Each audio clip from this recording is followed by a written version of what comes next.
హరే కృష్ణ. ఒకరోజు వేద పండితులు పిల్లలకి వేదాలు నేర్పిస్తూ ఉంటారు.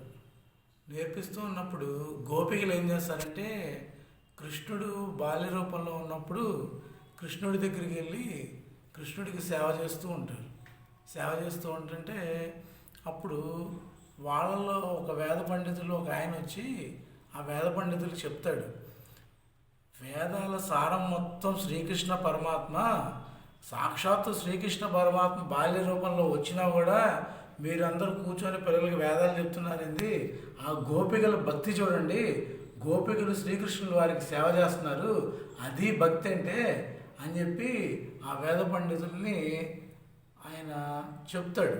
అలా చెప్పినప్పుడు ఇక్కడ మనం బాగా గమనించాల్సింది ఏంటంటే, సాక్షాత్తు వేద స్వరూపమైన శ్రీకృష్ణ పరమాత్మే మన ఎదురుగా ఉన్నప్పుడు మనం ఇలాంటి పాటించాల్సిన రూల్స్ అండ్ రెగ్యులేషన్స్ అవసరం లేదు. ఇవన్నీ చేసేది, వేదాలు పఠించేది అన్నీ చేసేది కృష్ణుడి గురించి అయినప్పుడు, సాక్షాత్తు శ్రీకృష్ణుడు మన ఎదురుగా ఉన్నప్పుడు కూడా మళ్ళీ రూల్స్ రెగ్యులేషన్స్ అని మనం ఫాలో అవ్వాల్సిన అవసరం లేదు. అందుకనే గోపిక భక్తి అన్నిటికంటే శ్రేష్టమైనది. హరే కృష్ణ.